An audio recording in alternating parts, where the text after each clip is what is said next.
today we're having our chairman, Matthew Bronfman, one-on-one with Malcolm Hoenlein, what we call not just a friend, the #1 Jew in the United States for many years, connected to every item, to every corner, to the capital and to Israel. And we are very privileged that he agreed to be with us today for an hour. So all the participants will have a really direct view of what's happening in America today. And that's the place to ask questions about the place which now is more interesting than any other place in the world. Okay. All right. So do we have Malcolm with us? Malcolm, do you hear us? Can you hear me? Can you hear? Yes. Yes. Yes. Yes. Thank you. Can Thank you hear so us? much. Now I hear you. Perfect. Through So the phone. Great. great. Okay. So we're good to go, Sandy. Okay. So dear guests, we're ready to begin already. Thank you so much for waiting. My name is Natasha Chechik. I'm the Director of Public Affairs at Limmud FSU. And we're very happy to have you all with us here. And it is my pleasure to introduce you to Limmud FSU co-founder, dear Sandra F. Khan. Sandy, please. Thank you. Can you hear me, Natasha? Sure, we all. Can you hear me? Good. Yeah. Very good. This is the 6th of a series of interviews with major influencers. Sandy, I'm sorry. Sandy, can you turn Yeah. off your phone? Yeah. Sorry, we Yeah, can I hear did you it twice. for Malcolm. Thank you. Sure. This is the No, 6th. then I can't hear. Okay. Oh, I'll just all Put right. it back on in a minute.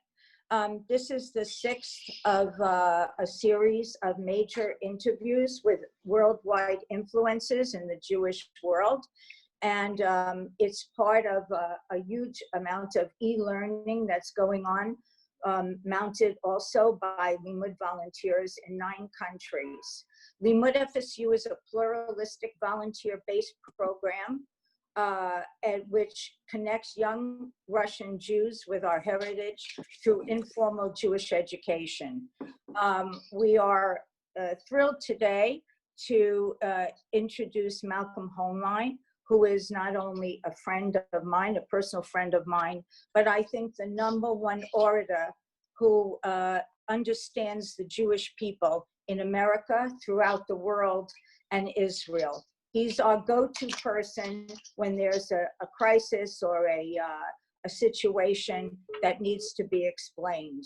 So I'm going to turn this over now to Matthew, our chairman of Limmud FSU. Thank you to Chaim, our founder, who initiated this series, and Natasha, of course, for helping us put this all together. Matthew will introduce him, ask the first question, and Deborah Lipson will take over. Thank you. Thanks, Sandy. Good morning, good afternoon to all of our dear participants and guests. It is my pleasure to welcome Malcolm, who I've known for over 25 years. And as I was starting my life in the Jewish world, Malcolm was already a beacon of knowledge and service, and has been an advisor to me personally, and is on our steering committee at Limmud FSU. Malcolm is the vice chairman of the Conference of Presidents of major American Jewish organizations. Hello? He has a list of his resume is incredibly long, including was the founding executive director of the Jewish Community Relations Council of Greater New York and the Greater New York Conference on Soviet Jewry, which is one of the reasons that it's so important that he's an advisor to us. Hold on, he's still saying hello. Sandy, you need to reconnect him. I'm on, but he has to unmute me. So sorry about this technical difficulty, everybody. Malcolm regularly appears in the media, including 3 weekly nationally syndicated radio broadcasts, has lectured and met with truly every president, prime minister, king, emir around the globe. He has many awards, including the highest recognition as the Guardian of Jerusalem, the Guardian of Zion, Defender of Israel Award, 4 honorary degrees, et cetera, et cetera. Malcolm has been involved in the civil rights movement, involved in the Soviet Jewry movement, involved in the Palestinian negotiations, involved in relations with all the Arab countries, and has a unique perspective, both breadth and depth, of what's going on in the Jewish world and to the Jewish people. So with that, my first question, Malcolm, if you can hear me. Can you hear me? Nod if you can hear me. Doesn't look like he can hear me. I think he's trying to speak to Sandy. We had him for a moment. No, I think it's fine. Yeah. Okay. Yeah, you need to unmute him so he can hear my question. He have to accept. Yeah. Just a second.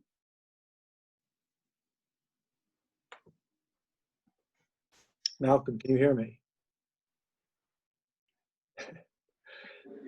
Malcolm, you have to put us. Malcolm, Can you have to unmute? unmute us. Yeah, just press accept, Malcolm. He has to unmute himself.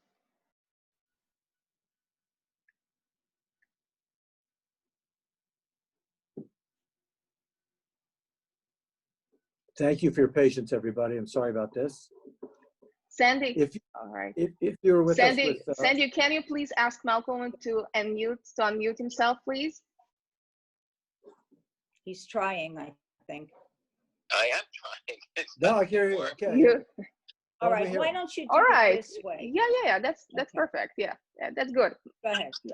Okay, can you hear me, Malcolm? I hear you perfectly, and I'm very sorry for this, but I've tried through all the different means that I have here to It's get fine. this. It's fine. Okay, Thank you. No, but I'm apologizing to all the people there. That, Yeah. Okay. okay, so we hear you, Malcolm. So my first question, I get to lead off. You missed my very glorious introduction of you.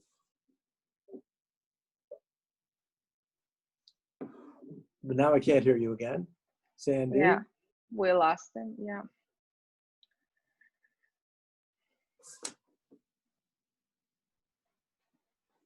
I don't know why the Zoom link didn't work properly. I don't know what's happening.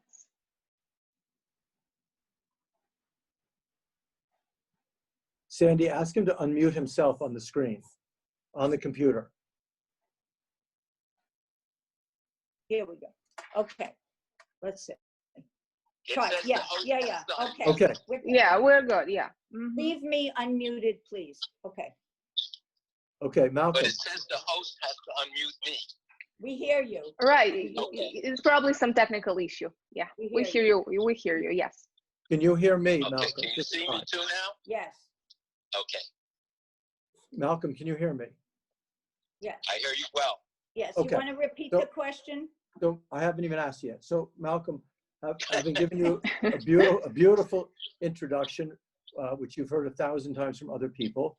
I guess my first question is, given all the different issues that are going on in the world today, you've been at the forefront of these issues, whether it's Black-Jewish relations, whether it's Palestinian-Israel relations, whether it's Israel relations with the Middle East, economic issues for the Jewish community. What's different today? And what can we as a Jewish community do to continue to help the American Jewish Committee and the Russian-speaking Jewish community to help keep Klal Yisrael together and support the state of Israel? Yes, first of all, well, thank you. And again, I apologize. I don't know what the problem is, but we have been able to work out this, and hopefully in the future we'll be able to do it more directly. So first of all, thank you for inviting me, and it's really a great privilege. As you know, I've long been associated with Limmud FSU and believe strongly in the work you're doing, the incredible achievements that have been accomplished till now. This is probably, in the almost 5 decades that I've been leading Jewish organizations, the most serious moment that I remember, because of a confluence of a lot of factors. We're coming out now of 11 weeks of the COVID isolation continuing for those of us who are in New York and in most of the United States. And we have an array of issues ranging from, let's say, the annexation debate to the upcoming elections, the political divisions, and the social unrest, economic dislocation, the economic difficulties and social difficulties that are being manifested in these riots across the United States in the context of demonstrations against the murder of a black person by police in Minneapolis, but it's more a broader manifestation, especially by young people, of frustration, anger, and including criminal activities, which are very regretful, and an inability in most places to put a cap on this. And it's something we have anticipated. It's something we knew would come, because you have the perfect cocktail of factors coming into play, that for 10 weeks people haven't worked. Many don't know if they will have jobs. Many are bored. Young people have been in school. All of these together with the exploitation by extremist elements pose a danger to American society, but particularly to Jews. And we need today to mobilize young Jews to understand the seriousness of the moment, the opportunities that it presents for us to rebuild coalitions of the past. I believe out of this will come some benefit at very high cost. Many Jewish businesses were destroyed. We lost many Jewish lives during COVID. And of course, the cost of our institutions, our organizations, which will not be the same when this is over. But I do believe that there's a greater sense of community that will emerge. The community needs everyone, and today people realize they need the community. They need our institutions. Synagogues, which they took for granted, now all of a sudden it's something that they look forward to being able to go to. Our JCCs, our federations, every institution, even our schools, which we don't think about, we don't consider, but in fact take for granted, I think people will no longer do so. And that's on one count, I think that we will emerge with opportunities to rebuild our communities. I think many organizations will have to go through radical changes, which people have called for a long time, but now will be of necessity. And it may be an opportunity to make our organizations more relevant, maybe more slim in many cases, but more effective as well. I think also it has built a sense of arivut, of connection, that we marched, and I came to New York, as you know, to start the Soviet Jewry movement, to the relationships that we manifested of concern for Jews in Ethiopia and all over the world.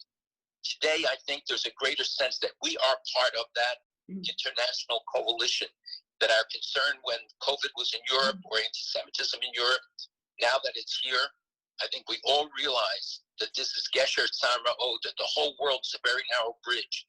And just as COVID could cross borders and oceans and mountains, so does hatred and anti-Semitism, but also our love and our connection with one another.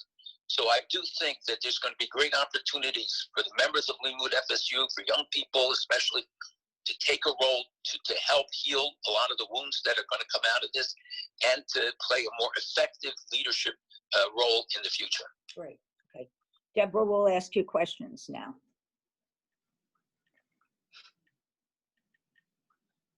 Yeah, I just wanted to announce that we have here with us also our president, Mr. Aaron Frankel, and our dear friend and supporter, Dan Wohl.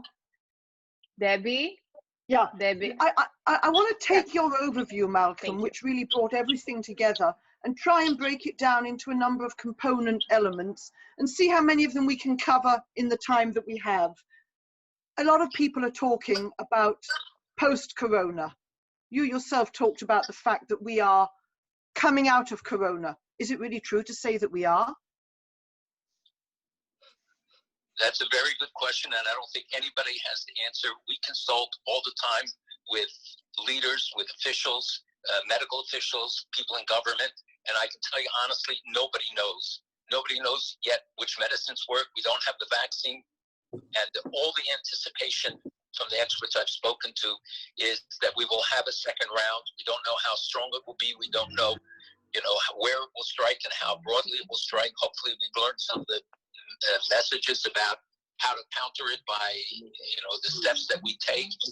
But we cannot assume we're past COVID. What we have to do is use this period now to prepare and to make sure that our institutions, especially old age homes, and facilities like that where the death toll is staggering, are better equipped and better prepared to deal with the possible recurrence. And if it's not COVID, in the years ahead, it'll be something else. So we have to learn the lessons. Our community rose to the occasion.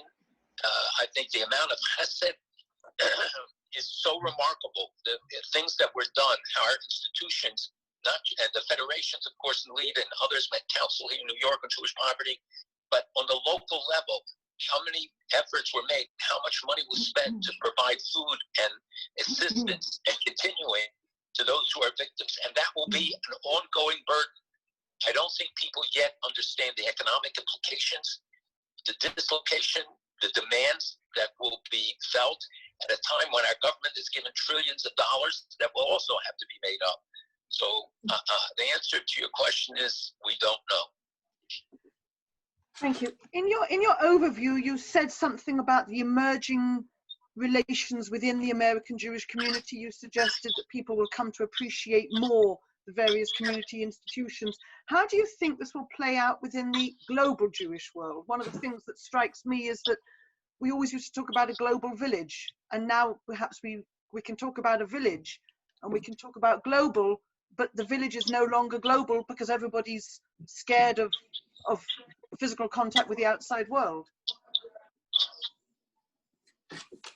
It's very true. It's actually an excellent point, and one that I think is very important. I urged last week on a global call that we actually take this time now to plan better for the global relationship. For instance, on security, we need to have a global system, an early warning system, because we know the messages of hate travel from country to country.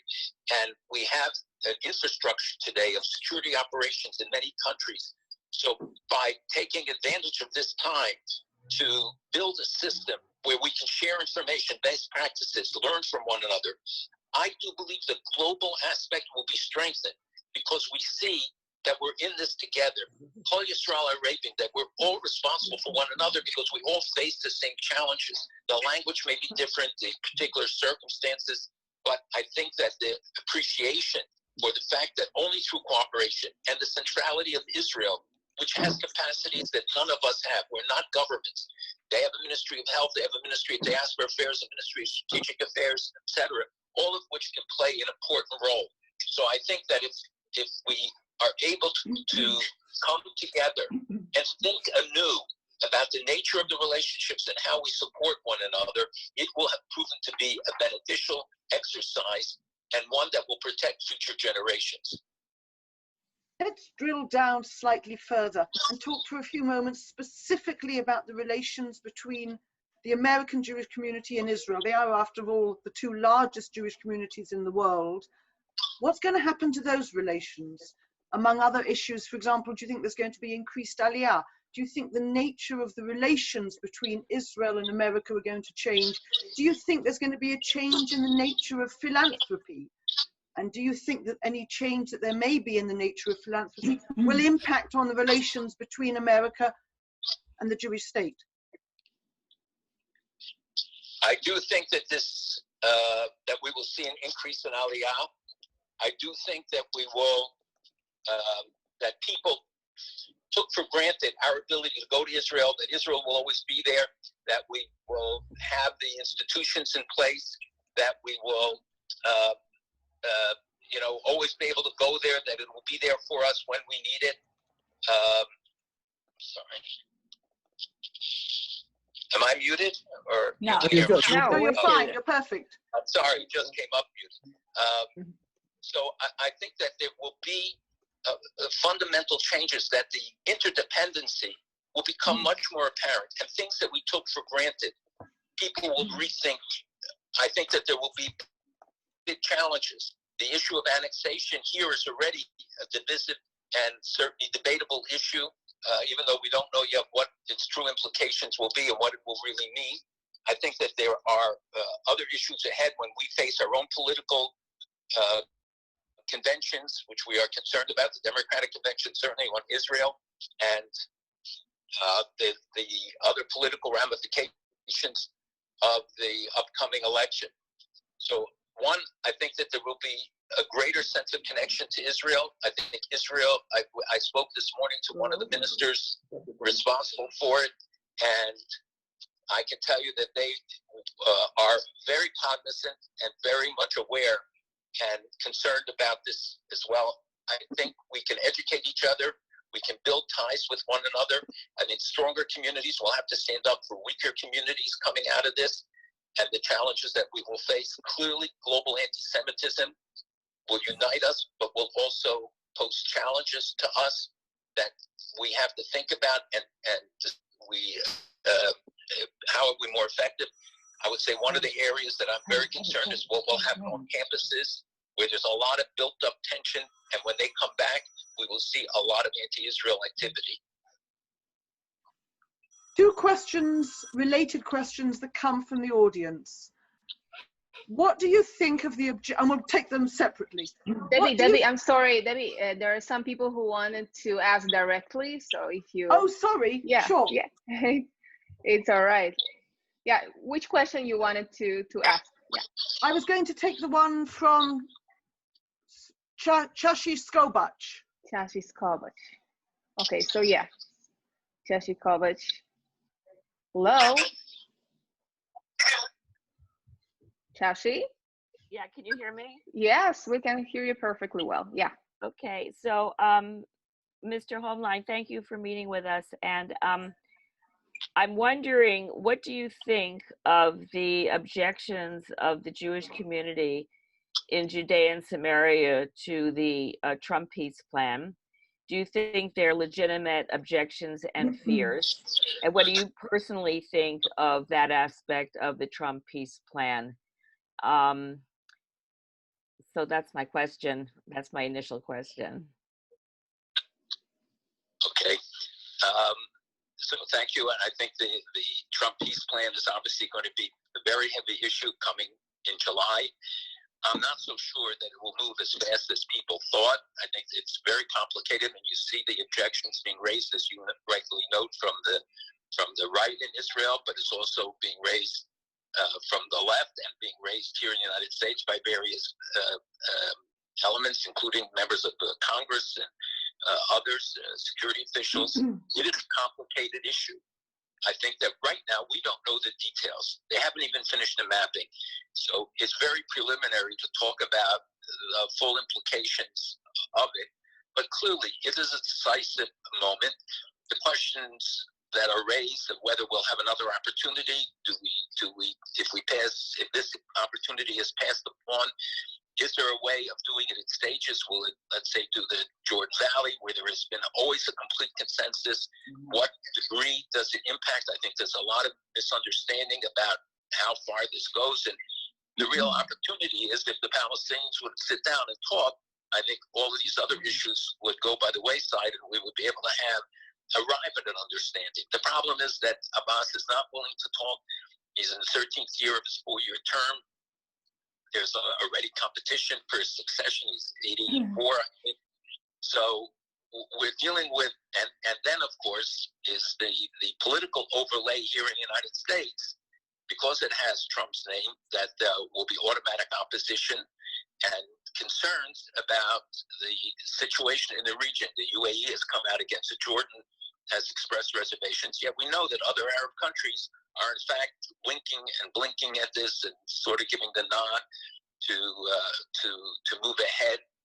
I don't know on all aspects. We see even changes vis-a-vis Jerusalem. On the Temple Mount, Saudi Arabia is negotiating with Israel about having a role, because they're trying to counter Turkey's increased dominance and dominant role, both in the Waqf and in Jerusalem, where they're investing tens of millions of dollars.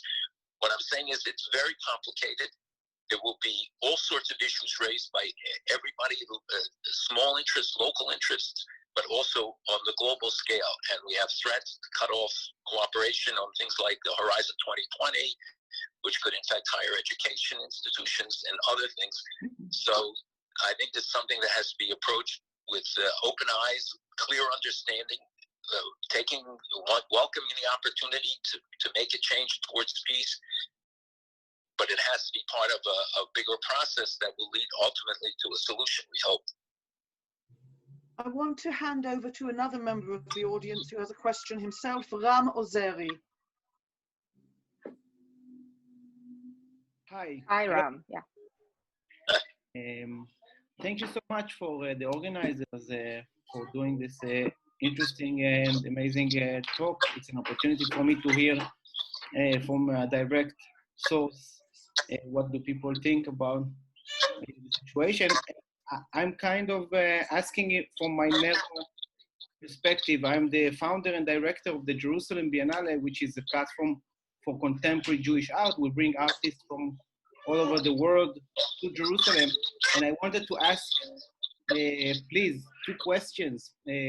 One question regards to the philanthropy, like what would the situation, everything that happened with the corona and with the conflict that we see right now in the US, I guess it will shift some of the resources of the Jewish communities to chesed, like you said, Malcolm, before. There's need for more chesed, and my question is, will there be less resources for arts and culture? This is my field. And the second question regarding the position of Jerusalem in a world that we will all travel less than before, I guess, in the next year. What would it do to Jerusalem as a center, as a cultural center? So thank you. It's an excellent question. And I'm not sure, oh, can you hear me now on this? Yes, you can turn off the phone. Thank you. Okay, if you can hear me now? Yes. Good. Oh, mazel Thank you. tov. Yeah. Mazel tov, mazel We tov. can overcome every challenge. You can see that. It's, there's hope. Maybe it was because of your question was really a good one, Rob. So you're really raising a very interesting question that has broader implications, not just in the cultural and artistic world, about what resources there are going to be and how do we set priorities. Does food and housing for people come first? What price do we pay if we let the cultural aspects, which are really vital? People, again, take it for granted, like so many other things, that it's there, but we don't realize how much it enriches our lives and how central it is. All cultural and educational and artistic aspects impact the quality of our lives. So it's not something we can just write off and say that it's not important. I'm very concerned that security, which was always a stepchild, will similarly be treated this way, that it'll be say, you know, we got to see where the money goes, so we're not going to continue the guards. We need the guards. We need to maintain the institutions. And what we have to do is really to help people give more. People have suffered because the economic decline in the stock market, it's come back. I don't know why it's even going up today after everything that's going on. It's inexplicable. Maybe Matthew will explain to us how that's feasible.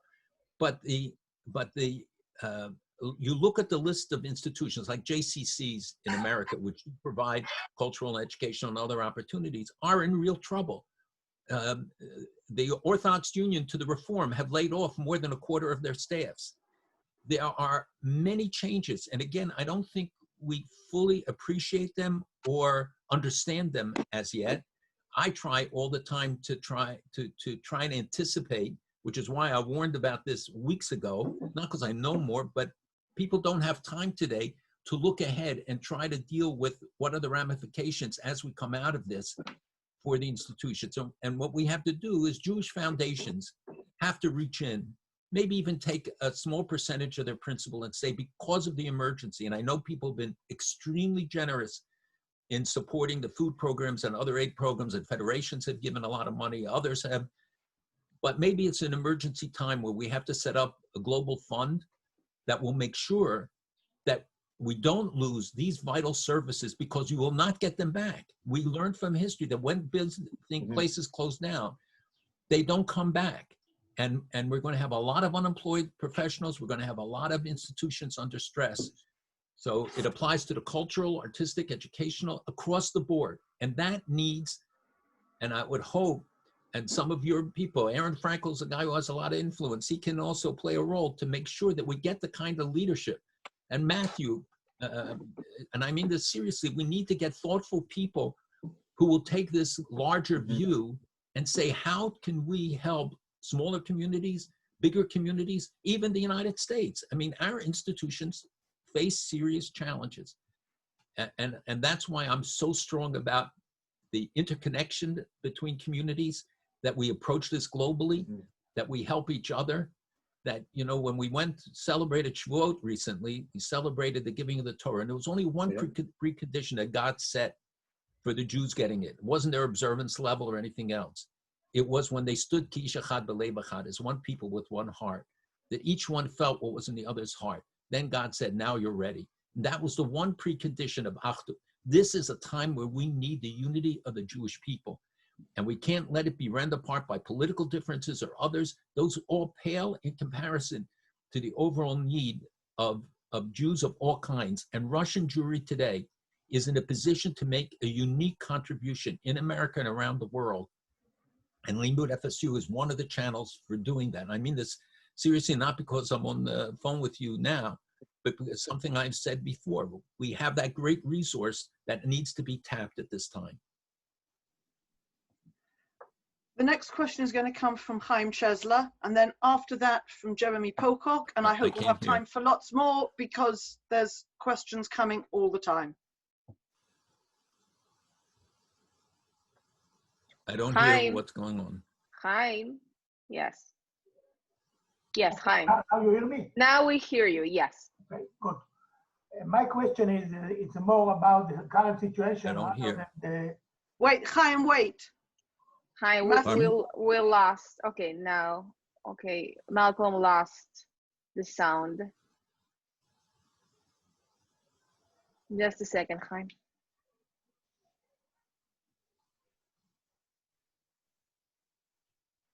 Yes.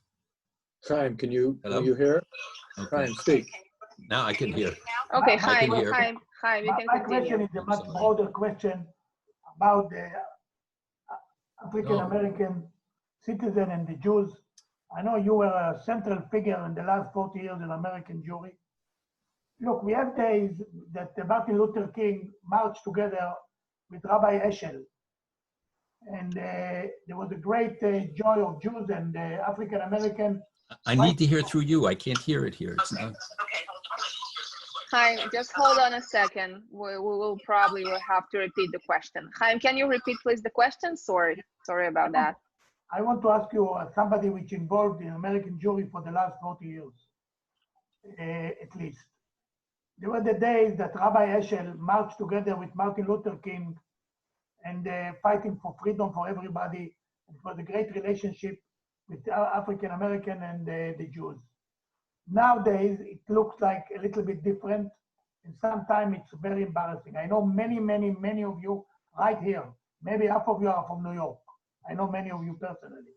Look, nowadays it's frightening in New York. We hear the news, what's happening in Lower Manhattan, what happened in Macy's. It's really a war.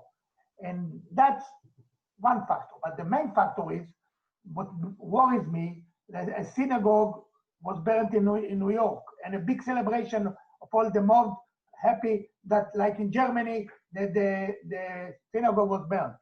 In Los Angeles, even worse. There were specifically attacks on Jewish neighborhoods, including firing synagogues, and in many other places. I think this is something that American Jews have to relate. It's not just a factor from the Jews, it comes from the president, it comes from the Capitol Hill, and it comes from the mood in America. Can you elaborate on this? Because it's very frightening. Well, that is a frontline issue for all of us. And I think that it's very important for us to have the facts clear. There's been very little anti-Jewish manifestation in this. The synagogues were not attacked except in LA, several. Only one of them had specifically Free Palestine on it. And the evidence from the people I speak to in LA is that while the Jewish community was heavily hit, it was not targeted as a Jewish community, nor do we see evidence of that in New York. There are specific incidents where we've seen anti-Semitic messages and after the Jews, things like that, but it's not widespread and it's not the motivating factor here. This is many other societal factors that affect Jews and affect Black-Jewish relations, but we're not seeing that it's specifically targeting Jews or Jewish synagogues. I don't know of any synagogues that were burnt down. I know of a church that was burnt down near the White House, that was burnt near the White House that I don't think was destroyed. and but the graffiti in LA was seen everywhere, but it was as they marched down the street.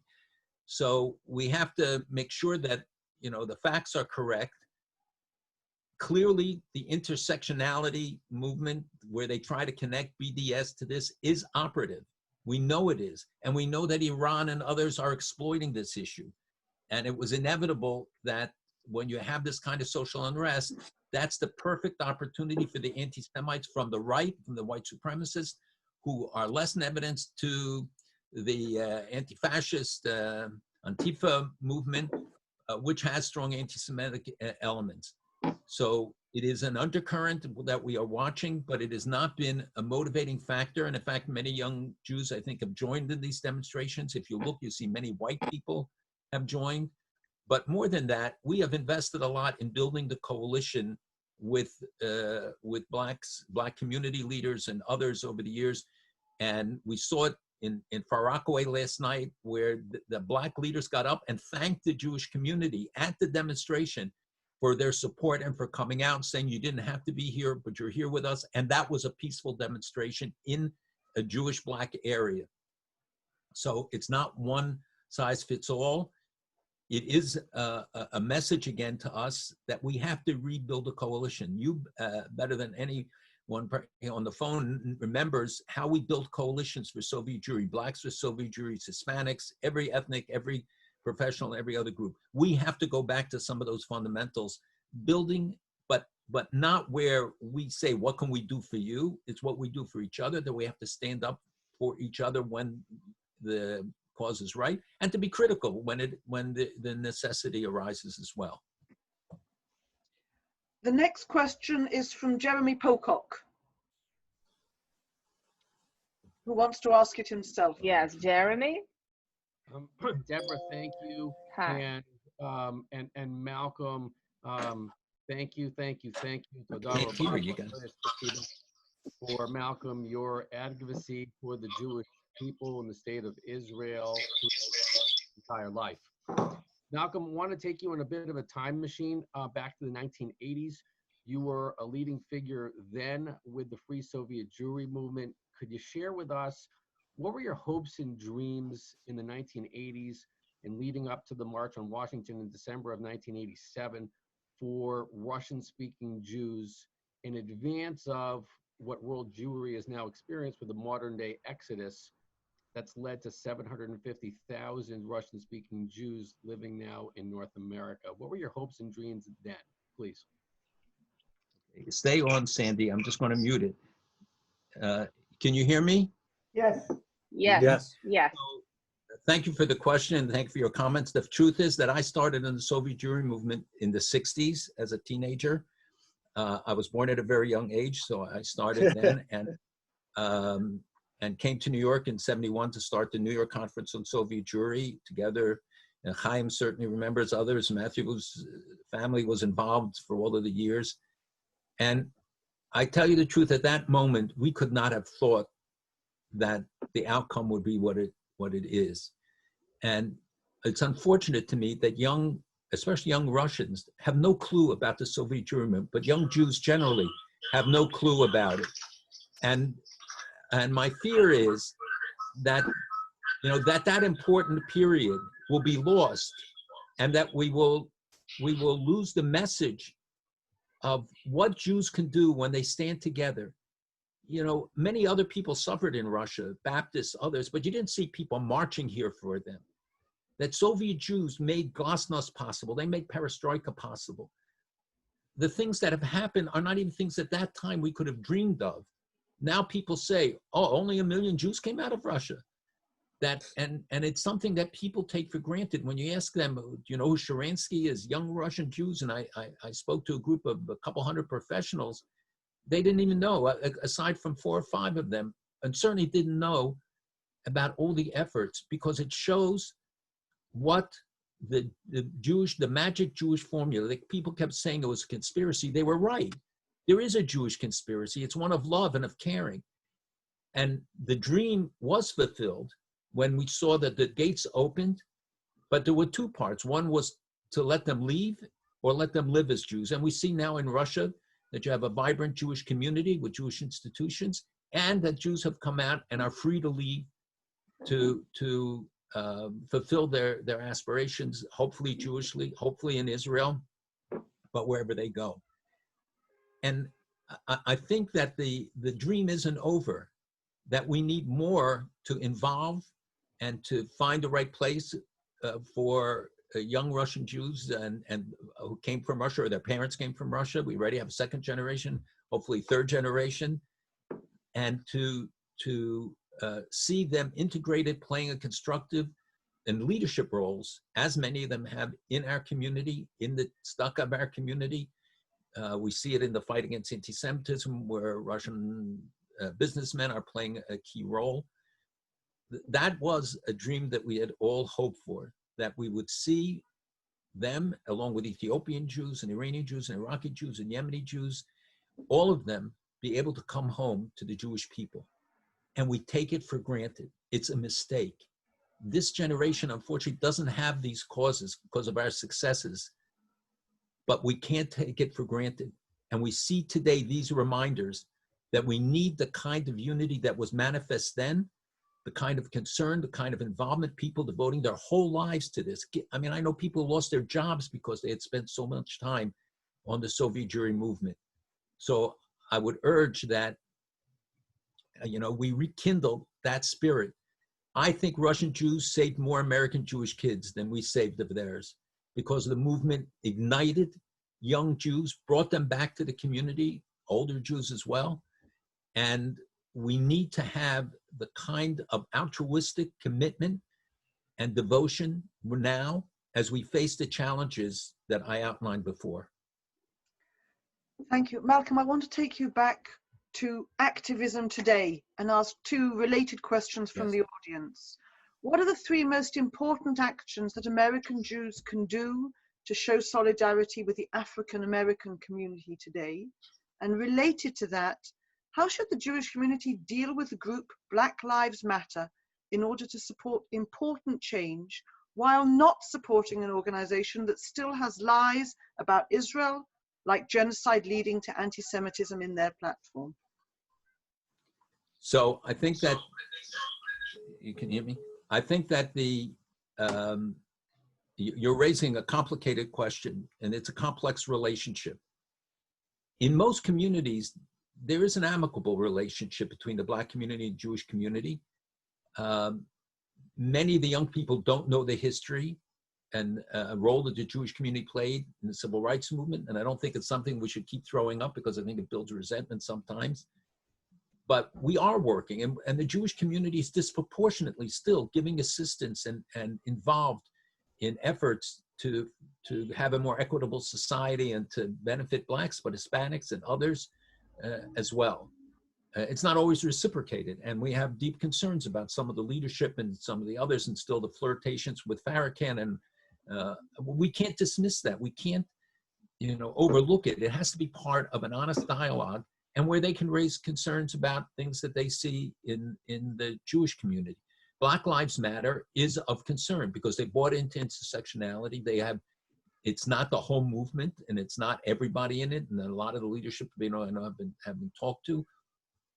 But one of the effective ways of doing it is when those whose voices are credible. We have a movement called Zionists, which is leftist women who have mobilized Jews and non-Jews, but who, after the pro-Israel women were kicked out of the Women's March, one of them in Chicago, they formed this group, and it's spreading all over the country, gaining credibility and access, and they can talk to many of these people in a different way. They have the credibility and by their associations. But I think there are a whole array of Black leaders, especially clergy, many of them pro-Israel, many of them certainly sympathetic to the Jewish community. And they are a power in the communities. They remain so. So too of many of the elected officials. Unfortunately, we focus on Black elected officials who are critical or hostile when the vast majority are not. And they vote for pro-Israel aid to a large degree. They are supportive. They visit Israel in the delegations, and many have come back being very strong advocates. So we have to build up the good guys. We have to take the spotlight off the bad guys, which is unfortunately what the media does. And we as a community, and the more local it is, I think the more effective as it builds up on the national level, where relationships are, I think, better than one would believe just by media and the tensions that get the attention. Thank you. Let me take you to somewhere entirely different and ask two questions about the relationship of American Jewish philanthropy and American and Israel relations. The first question from a member of the audience is, to what extent is American Jewish philanthropy affected by political events in Israel? Specifically, if the proposed annexation of territories in the West Bank goes ahead, would this have an effect on American Jewish public opinion in general and on philanthropy in particular? And let me immediately throw out at you another related question. Israel is changing. Are the extreme political steps Netanyahu has been taking in the last year to secure his position as prime minister, do they affect relationship with Jews around the world? Okay, so first on the question of the annexation, again, I think that people are reacting without having much information yet because we don't know all the facts. And maybe annexation is a very bad word to use because it has implications, at least to American audiences, that I'm not sure are valid in this case, because Israel's talking about the application of sovereignty. It's part of an American proposal, which has many other parts, including recognition of a two-state solution and gives the Palestinians 4 years, and it limits Israel's ability to expand, which is why many of the settlers don't like it, and has other provisions that people generally don't know and aren't yet aware of. So there's a visceral reaction to it. There's concern about how will others see it. And again, because it carries Trump's name, it becomes then a partisan political issue, something we can't allow Israel to become. We can't allow it to become a Republican or Democrat issue, a liberal conservative issue. We need everybody, which is why we reach out to the Democratic left. We meet with the Democratic Party. We're meeting with all sorts of officials and trying to do all we can to solidify the still strong support, but to make sure it's there. 2/3 of the American people stand with Israel. The numbers hardly vary, and we know that amongst young people, the numbers are lower, but all the polls show that as they get older, they tend to become more pro-Israel. I don't know whether that will hold true as much for this generation. Do I think it'll impact on philanthropy? It may. We have had people who have said it. I don't think that we should punish Israel in that way. I think we're dealing with the Israeli people who benefit from the philanthropy, whether in education, health, food, whatever.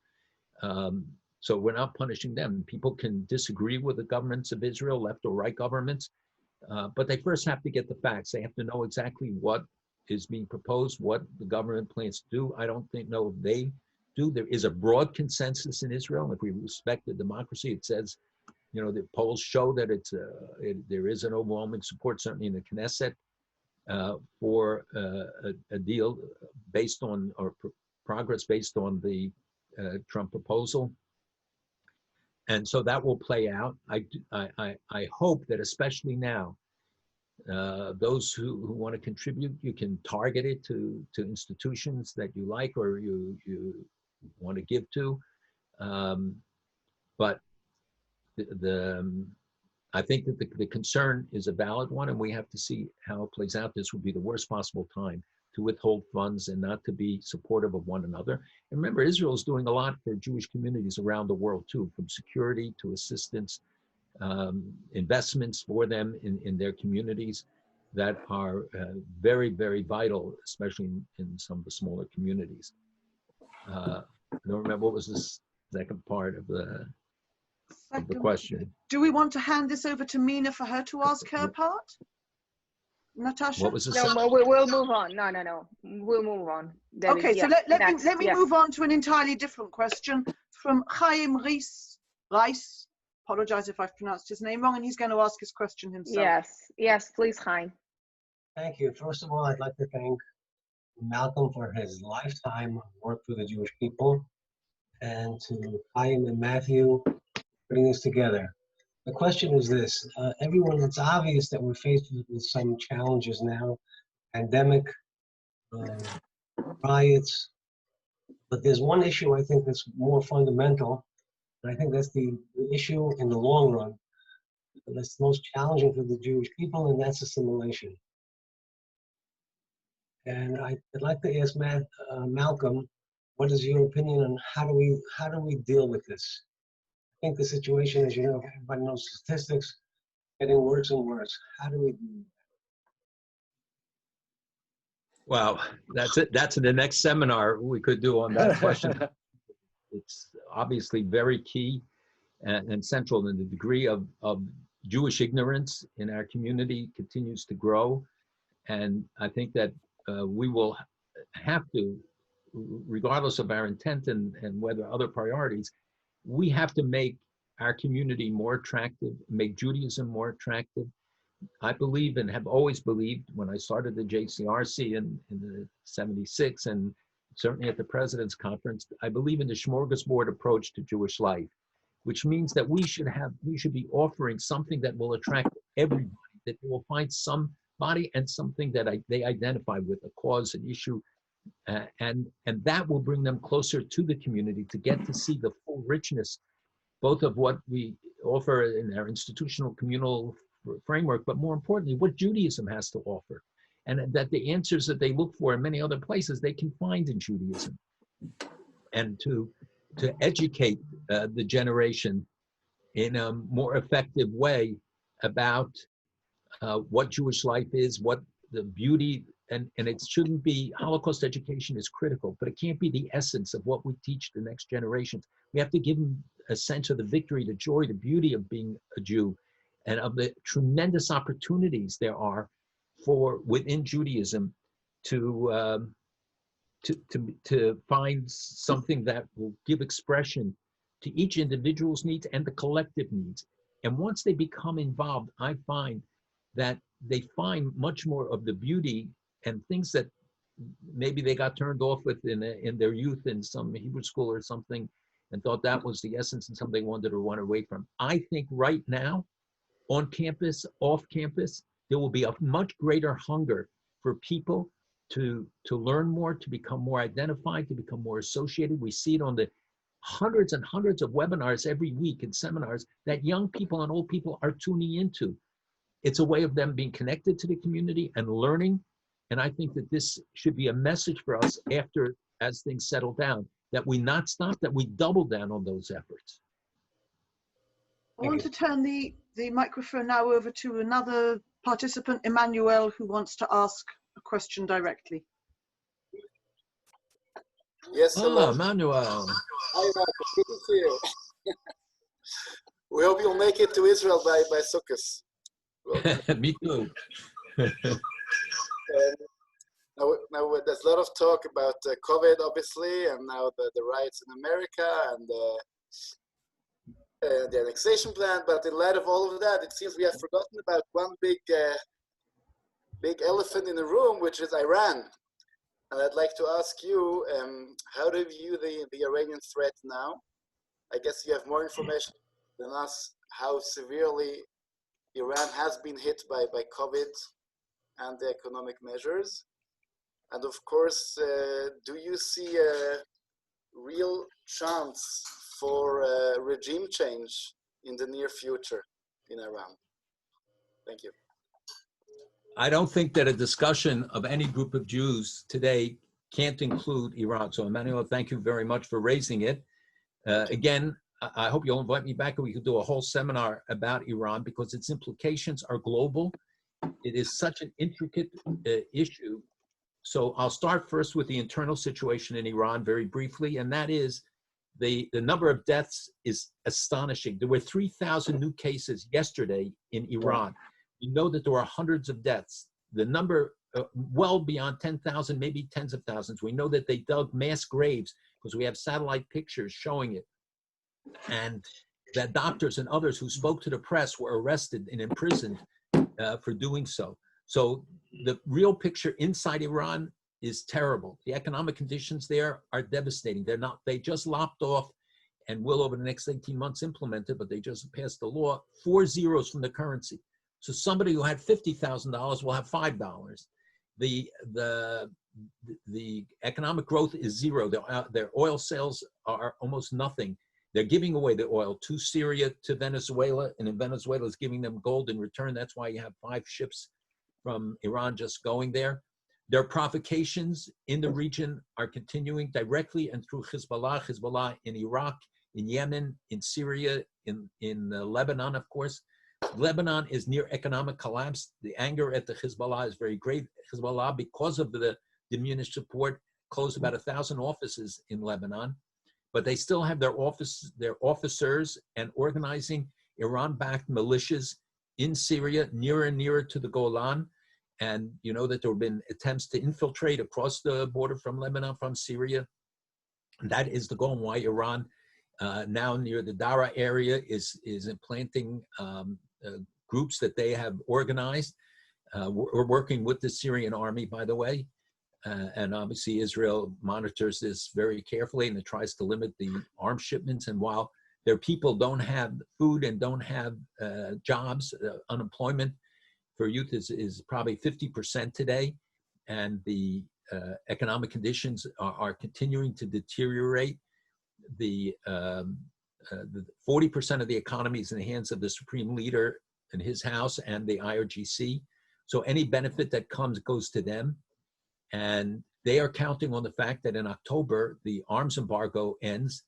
Russia and China have already signed deals and have been negotiating to provide them with deals, and that will enable them to provide more and more sophisticated weapons to their agents, both in the region, but also in South America, out of Venezuela as the base, but throughout. And I don't have time now to go into all the details of this. It's something we follow very closely because it's a direct threat to the United States. It's obviously a direct threat to Israel.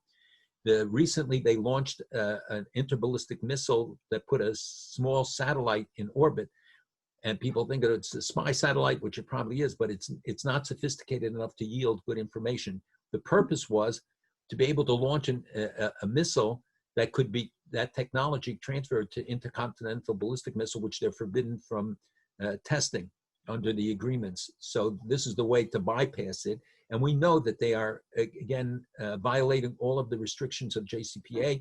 They have the heavy water, the amount of stockpiling of enriched uranium, the more and more advanced centrifuges. Their efforts to undermine the regimes in the regions, certainly Saudi Arabia, UAE, and others, continues. The challenges in the Persian Gulf, even of American ships.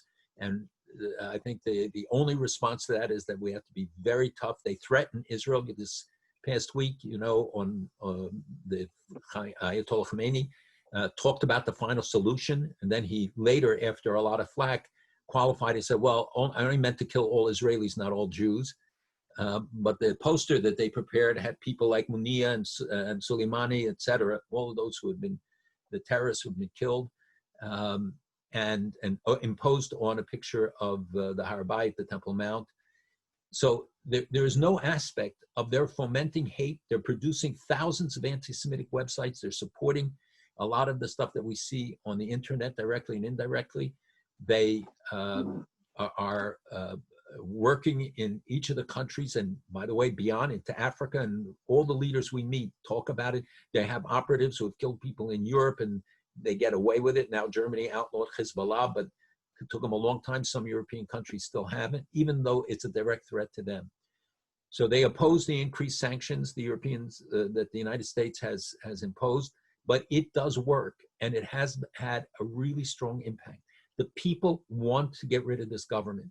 We do not talk about regime change as our objective, or the objective of the United States doesn't talk about it openly, but clearly there are conditions manifest now. You have 30 million Azeris, you know, less than half the people in Iran are Farsi, or are Iranians.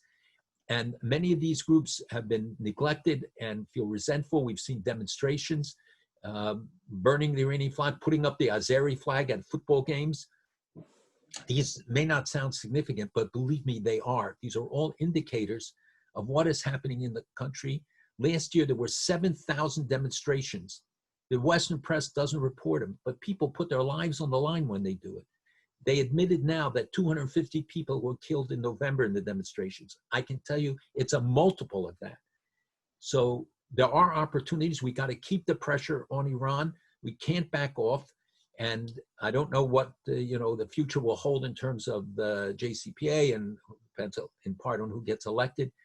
But the pressure on Iran has to continue. By the way, Turkey represents an increasing threat and spreading its Muslim Brotherhood message. And the two of them have tensions, and both of them have tensions with Russia, but they serve each other's purposes in other circumstances. So we see Russia undermining Iran in Syria because they back Assad and they want to be the dominant force. But then they play with them as they do with the Turks when it serves their purposes.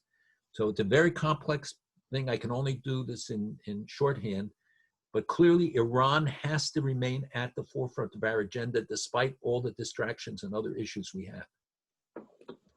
I think we have time for one more question, and I want to hand back to Chashi to ask something quite different from her previous question. No, we can't hear. So Prime Minister Netanyahu had commissioned a report of asking the question, are these settlements in Judea and Samaria legal or not? And it was called the Levy Report. And the Levy Report said they are legal. And so then why did Netanyahu shelve this report and not announce it to the world? Because most people in the world, or too many people in the world, think that Israel is illegally occupying territory that's not theirs. And if it is ours, isn't it important that the leaders of Israel and the government announce it to the world and give their and back it up with the legalities? Because a lot of these things on campus and a lot of the disaffection of young Jews and other Jews in North America against Israel is because they don't understand the history, and it's not even really talked about from the government of Israel. And if you go back, after World War I, when there was the mandate for Palestine, and a lot of that area of the world was divided up by the Allied powers. So we were given all that area. Israel was given all that area as a homeland. I get it. Yeah. So why don't they say something? And do you think that we're illegal occupiers? So, 1 second. I can hear it. Okay. You're asking something that I think is beyond the scope of this discussion, and certainly my ability to explain why the Prime Minister does or doesn't things. I think you should have him as a guest and ask him these questions, and I'm sure he'll have very good answers for you. But I think you touch on something important, and that is that people have lost the complete historic context. And it doesn't matter whether you're for or against settlements or whatever your views are of any particular place. The fact is we had the 100th anniversary of San Remo. Nobody knows what happened there. But that gave legitimacy, international legitimacy, to the Balfour Declaration. It paved the way for the rights that Jews in Israel have under international law. It's not insignificant. And so our young people, they can discuss and debate and have views of all kinds, but they have to know the facts. And in reality, they don't. And you see that the media people have no clue what they're talking about when they discuss the historic context, the background, the claims, the legitimacy of Jews being in not in Tel Aviv and Jerusalem, let alone in Hebron or some other place in Yehuda and Shomron. So I think that is something we have to do a better job to help educate, create the context, so at least the debate is an informed debate and one that is based in historical truths, let alone our biblical and other claims to the land. Malcolm, it's Matthew. Can you hear me? Malcolm? Can you hear me? It's Matthew. Natasha, can everyone hear me? Yes, everyone can, I can hear you. It's just, Okay. it's fine. Thank you. I just want to say thank you, Malcolm. We're a little bit over time. I want to thank everybody. Yeah, I think It'd be our pleasure if we can squeeze you in for a full session on Iran. I think it's critically important. You've been, again, one other issue you've been at the forefront of for decades. So anyway, we really want to just tell you how much we love you and appreciate not only you're taking this hour, but you're taking 50 years of your life to dedicate to the Jewish people. It's really quite remarkable. And you know what I feel about you personally. So we just want to say thank you to you so much. Thank you to Chaim, to Sandy, to Aaron, Natasha, and all our participants for being on the call today. We look forward to having you on our next sessions. So thank you, everybody. Thank you, and thank you for all that you have done. And it's a mutual admiration society with you and Sandy and Chaim and everyone else and Aaron. But I just wanted to say how valuable these kind of exchanges are, and the constituency you have can play an important role in addressing the concerns. And if you give me the opportunity, I'll be happy to put together a program, bring on a former Deputy Prime Minister of Iran and others who will help people understand the true nature of some of the dangers that we face there in Turkey, elsewhere, because we are going to be facing that'd be remarkable. this That'd be year and in wonderful. the years ahead. So thank you very much for the opportunity. Thank you. Thank you. Thank you. Thank you. Bye, everybody. Take care. Chaim Chester, just a final word from our founder. Yes, Chaim. I want to give an announcement what is coming up. Our next event is Aaron Frankel is hosting the chairman of the Jewish Agency, Isaac Herzog, on Sunday, 11 o'clock New York time, 6 o'clock Israel time. And then the following week, we're going to host Minister Zev Elkin. Also, Aaron will host him. And we have another surprise that Matthew Bronfman is going to host the Jewish astronaut, Dr. Garrett Reisman, that now is very popular in the United States because he has a new program, How to Settle on the Moon. And he's now leading this event, and he's going to address us thanks to Sandy. And we hope all of you will be with us in the next coming event of Zoom of Limmud FSU. Once again, thank you very much, Diane, Sandra, Aaron, and of course, Matthew, and all of you. Toda rabah. Toda rabah. Thank you, everyone. And there were a lot of questions about the recording of this session. I don't know how we did this, but Please, it shows you can open. If you want to see our session recorded, please go on Limmud FSU official page on Facebook, and you can find it in the next 5 minutes. So thank you so much, and join us for our next session. Thank you. Bye-bye. Take care.